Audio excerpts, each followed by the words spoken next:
বিসমিল্লাহির রহমানির রহিম। বিশাল সাইজের একটা তেলাপিয়া ফ্রাই করব উইথ গার্লিক। ফিশটা লং টাইম ম্যারিনেট করে রেখেছি।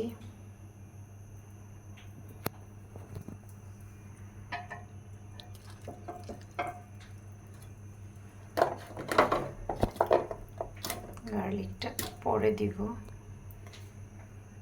বিসমিল্লাহ।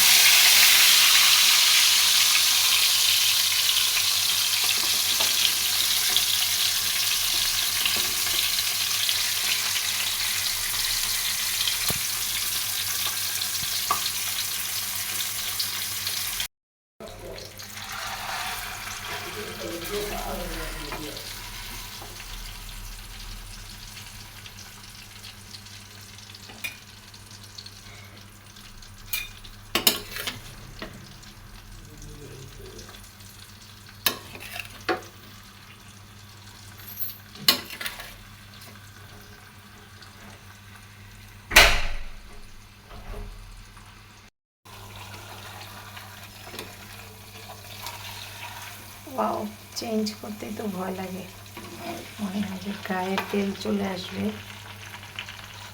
এপাশ ওপাশ করে ভালো করে ভেজে নিচ্ছি।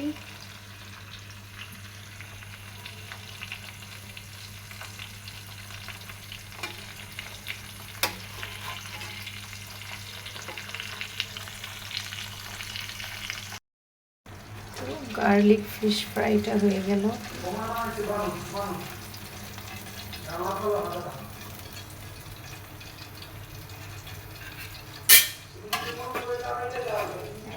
তো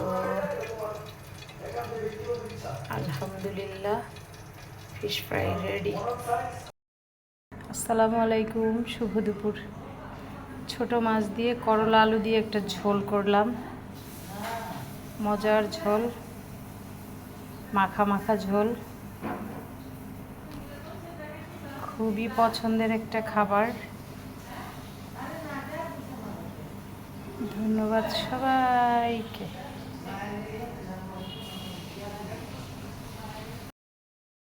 আসসালামাইকুম, শুভ দুপুর। সবাই কেমন আছেন? আল্লাহর অশেষ সহমতে আমি ভালো আছি।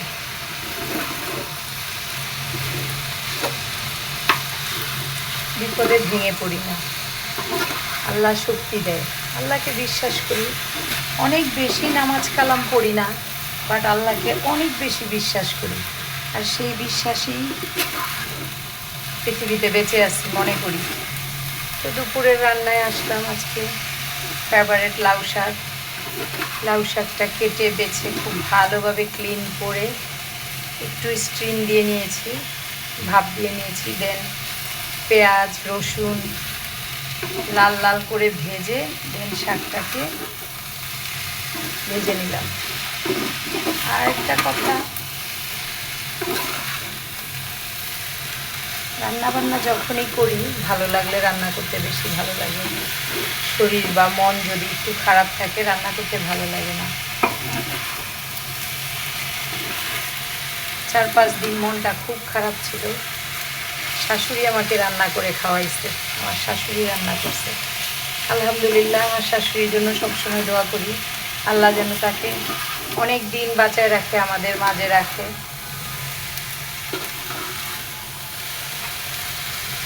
তো আজকে আমি রান্না করতে আসছি। প্রথমে লাউ শাক ভাজি করলাম।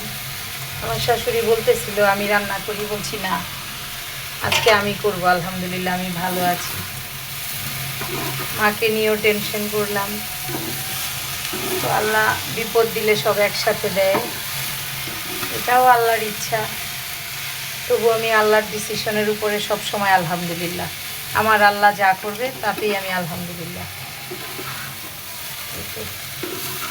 খুব ভালোভাবে ভাজা ভাজা করব যেন লাউ শাকে কোনো পানি না থাকে। এখানে কিছুটা আলুও দিয়েছিলাম। তো ধন্যবাদ সবাইকে, যারা শাক খেতে পছন্দ করেন তারা অবশ্যই আমার ভিডিওটা দেখবেন।